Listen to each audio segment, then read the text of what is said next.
Salam alaikum wa rahmatullah. Dans cette vidéo, je vais vous parler de l'API JAXB. Alors JAXB, c'est Java XML Binding. C'est une API qui permet de faire le mapping entre le fichier XML et un ensemble de classes Java. L'objectif est de faciliter la création et la lecture d'un fichier XML. Avant de passer de voir JAXB, je vais revoir l'exemple qu'on a fait au TP. Par la suite, nous allons voir JAXB pour voir la valeur ajoutée de cette API. Alors, pourquoi on l'utilise et pourquoi elle nous permet de gagner du temps et d'efforts pour la création, pendant la création et la lecture d'un fichier XML. Je rappelle l'exemple. Alors, pour l'exemple, on a créé un fichier XML qui consiste à une simple configuration pour une petite application qui utilise à la fois une base de données et un serveur de type socket, alors socket server. Pour la configuration base de données, on a besoin des trois informations, l'URL de la base de données, l'user et le password. Et pour le serveur, on a besoin de port. Pour lire et sauvegarder les informations de ce fichier XML, on a créé une classe, configuration.java. C'est un simple projet, c'est du Java Bean avec les quatre propriétés URL, user, password et port. Ensuite, on a un constructeur et les setters et getters pour chaque, pour chaque propriété. Pour lire, on a fait un simple parsing, donc c'est-à-dire on a utilisé un parseur dans ce cas DOM de base. On appelle la méthode parse. Par la suite, on récupère la racine, on récupère la partie base de données, la partie serveur. Et sur la partie à partir de BDD, la partie base de données, on récupère l'URL, l'user et password. Et à partir de la partie serveur, on récupère le port.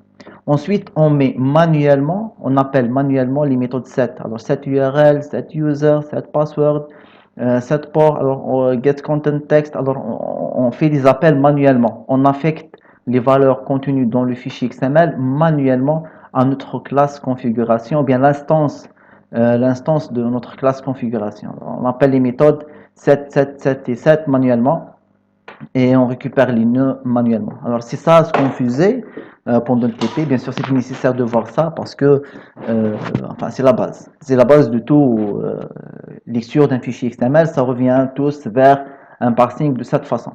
Alors, le fichier XML et le code sont créés à part. Donc, on crée le fichier XML manuellement. Ensuite, on lit le fichier d'une manière détaillée.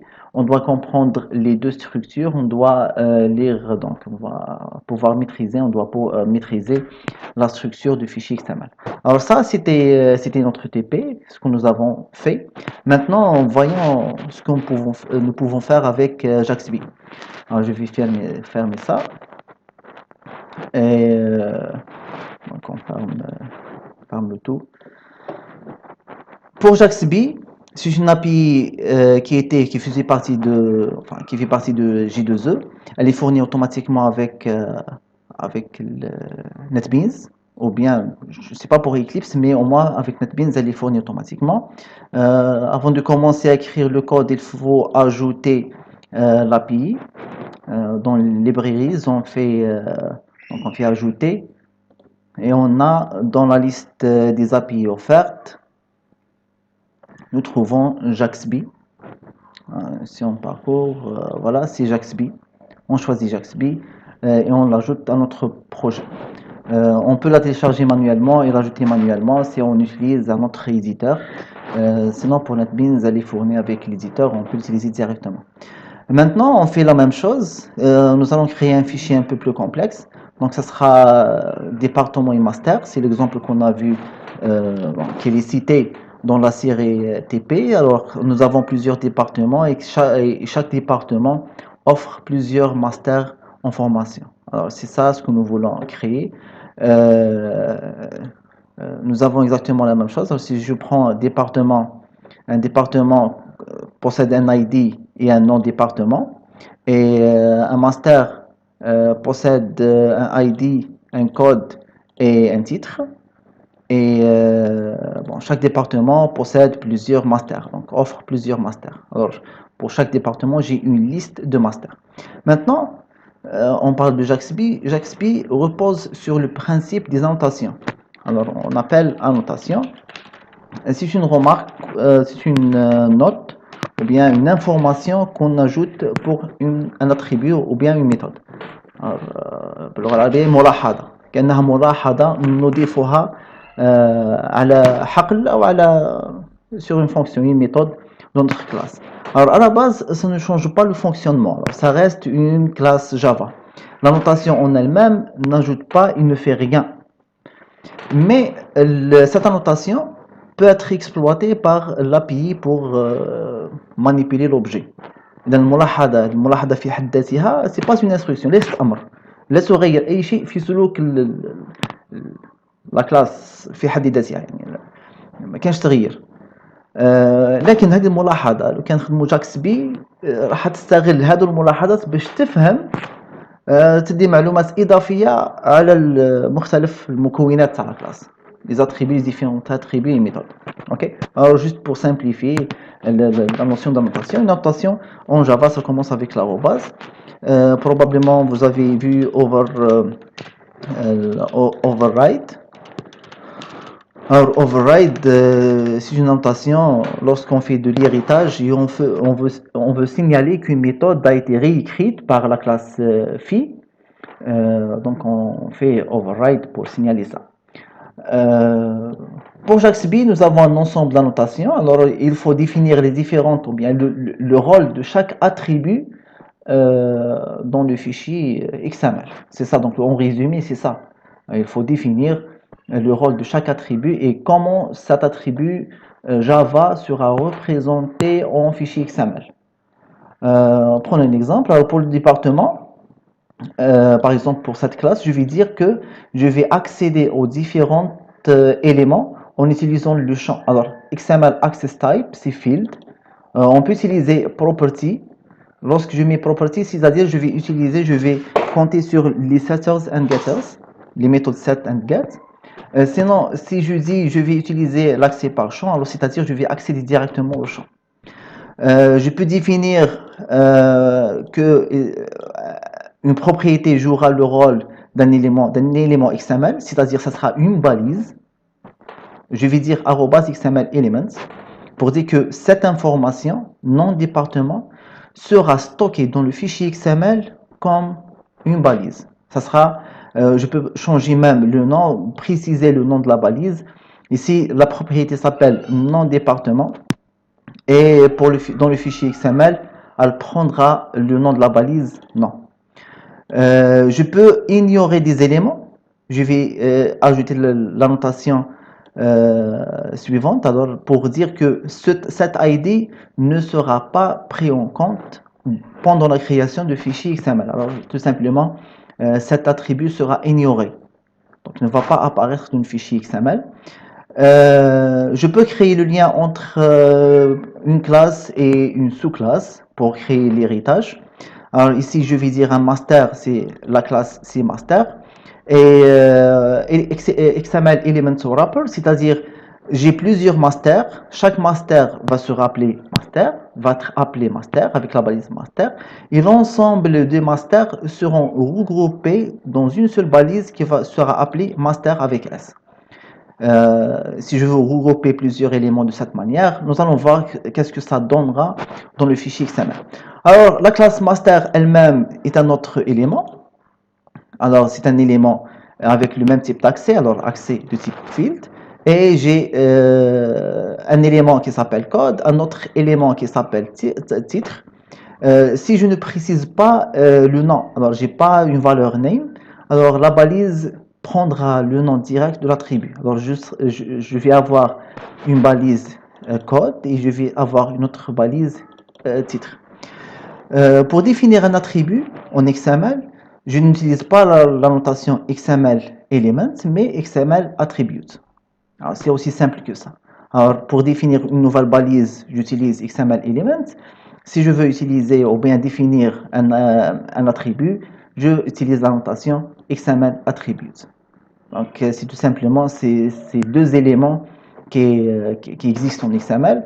Comme j'ai dit, l'héritage ou bien la hiérarchie, désolé, je m'excuse, c'est pas l'héritage, c'est la hiérarchie, peut être définie de cette manière. Je vais dire qu'un département possède une liste de masters Je définis le nom de chaque master et je définis le nom de la balise qui va regrouper tous les masters, alors de cette manière. Il faut définir la racine de notre fichier XML. Alors, ça sera données. C'est cette classe donnée qui jouera le rôle de racine. Je vais dire que l'accès se fait avec un champ. Et je précise qu'il s'agit de la racine de notre fichier XML. Alors, c'est XML root element. C'est ça la racine, c'est cette classe qui va devenir la racine de notre fichier. Je peux changer le nom, alors j'ai donné, mais je vais avoir la racine qui va être appelée département avec S. Et ici aussi, je vais mettre XML element département pour dire que je vais avoir plusieurs départements. J'ai une liste de départements et pour chaque département, j'ai une liste de masters. Et c'est ça ce qu'on voulait définir. Dans la faculté, nous avons plusieurs départements et chaque département offre plusieurs masters en formation. Alors, c'est ça, les trois classes. Il suffit d'ajouter, alors j'insiste, il suffit d'ajouter 6 annotations. Les annotations ne changent rien. Si je fais la manipulation de base, ça sera des classes Java de base. Rien ne change pour l'instanciation, pour l'appel des méthodes, pour l'appel ou bien l'accès aux différents attributs. Rien ne change. Mais l'API JAXB va comprendre le rôle de chaque attribut et comment elle va l'exploiter pendant la lecture ou bien pendant la création de notre fichier XML. Pour créer le fichier XML, la méthode change d'une manière remarquable. On voit un code qui est beaucoup plus petit. On crée une configuration ou bien un contexte. Pour créer un contexte, on lui donne la classe de la racine. Alors, la classe, l'API JAXB, qu'est-ce qu'elle va essayer de faire? Elle va prendre cette classe et de la comprendre. C'est-à-dire, elle va parcourir la classe, voir les différentes annotations, et pour comprendre, donc c'est la racine, elle va comprendre ses fils, ensuite les fils des fils, etc. Elle va construire une vision sur ce que le fichier XML va avoir comme une structure. Ensuite, on crée le marshall. Donc, c'est ça, c'est cet objet qui va créer, qui permet de faire la traduction d'un fichier, enfin, d'un objet Java vers un fichier XML. On va mettre tout simplement que le format va être formaté, donc le fichier XML va être bien formé. Et ensuite, il suffit d'appeler la méthode Marshall. Je mets ici New File pour sauvegarder dans un fichier et je vais appeler aussi avec System Out pour afficher. Alors, c'est aussi simple que ça. Donc, pour créer un fichier XML, j'ai besoin de 4 lignes. Le contexte qui va signaler, qui va définir la racine, quelle est la classe racine, créer le marshaller. Bon, cette propriété, c'est additionnel, on peut l'enlever. Elle va dire tout simplement que le fichier en sortie va être bien formaté. Et ensuite, on appelle la méthode tout simplement pour créer, à partir d'un objet donné, créer un fichier qui s'appelle ici file fichier. Alors, c'est ça les deux paramètres de notre méthode. Alors, j'ai besoin d'un objet et d'un fichier. Donc, c'est aussi simple que ça. Nous avons les 3 lignes de code sont suffisantes pour créer un fichier XML. Pour la lecture, c'est aussi simple, vraiment, c'est aussi simple. Nous avons aussi besoin de 3 lignes. Je crée toujours le contexte en se basant sur la classe qui appelle, qui va représenter la racine de notre fichier XML. Au lieu d'appeler le marshaller, on va créer un marshaller. Ok, c'est l'inverse. Donc, il va faire la traduction d'un fichier XML vers un objet Java. Ensuite, on appelle la méthode unmarshal. Donc, ces 3 lignes de code vont permettre de lire le fichier XML et de créer l'objet Java correspondant. Donc, tout ça se fait grâce aux annotations. Parce que en créant les classes, j'ai ajouté ces annotations. Donc, j'ai défini le rôle de chaque propriété, de chaque attribut dans le fichier XML. C'est aussi simple que ça. Donc, c'est ça, voilà la création en 3 lignes. Voilà la lecture en 3 lignes. Prendre un exemple donc, de la méthode main. Donc, j'ai pas de fichier, alors je vais créer un fichier. Voyons la racine de notre projet. J'ai pas de fichier, donc il y a le build de manifeste. J'ai pas de fichier XML. Donc, je vais créer des données exemples. J'ai un premier département, donc un premier département informatique qui a deux masters, SIAD et réseau et sécurité. J'ai un deuxième département maths qui possède aussi deux masters qui sont mathématiques appliquées et statistiques. Donc c'est un exemple avec deux départements où chaque département offre deux masters. Je crée mon objet donné et voilà mon objet donné. Vous voyez ici que je manipule mes objets comme je manipule tous les objets Java de base, Java Beans. Aucun changement, le mot-clé new ne change pas, les constructeurs on ne change pas, on les utilise d'une manière directe et assez simple. Bon, arrays.asList, c'est pour créer une liste rapidement. Donc, je ne vais pas créer liste, reçoit new array list, ensuite j'appelle les méthodes add, etc., etc. Ensuite, c'est une méthode simple offerte par la JDK pour créer une liste rapidement. Alors, j'ai les différentes listes, mes données qui sont créées d'une manière assez rapide. Ensuite, j'appelle la méthode créer.createXML qui va prendre l'objet donné et le chemin de fichier. Donc, comme j'ai dit, c'est une méthode qui contient 3 lignes de code. OK? Par la suite, je fais l'inverse. Je vais lire les données à partir du fichier XML. Donc, je vais créer un autre objet de type données et appeler la méthode lire. C'est une autre méthode qui ne contient que 3 lignes de code. Alors, je vais créer le fichier et le lire. Ce que j'attends qu'un fichier XML va être créé dans la racine de mon dossier et j'attends aussi que le contenu de mon fichier, l'objet donné lu, sera affiché dans la console. On fait l'exécution, alors j'exécute.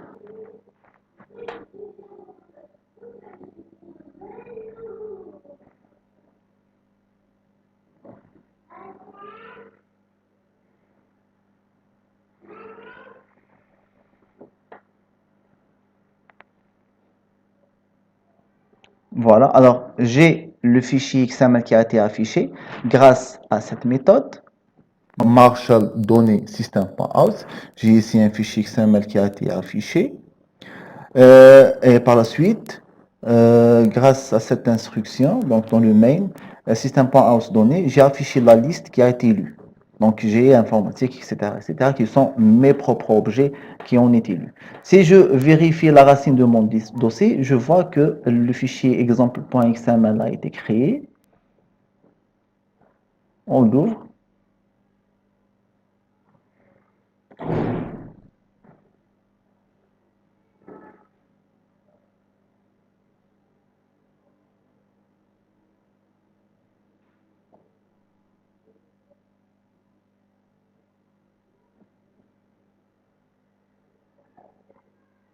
Et voilà, j'ai département avec S qui est la racine. Ensuite, j'ai des départements.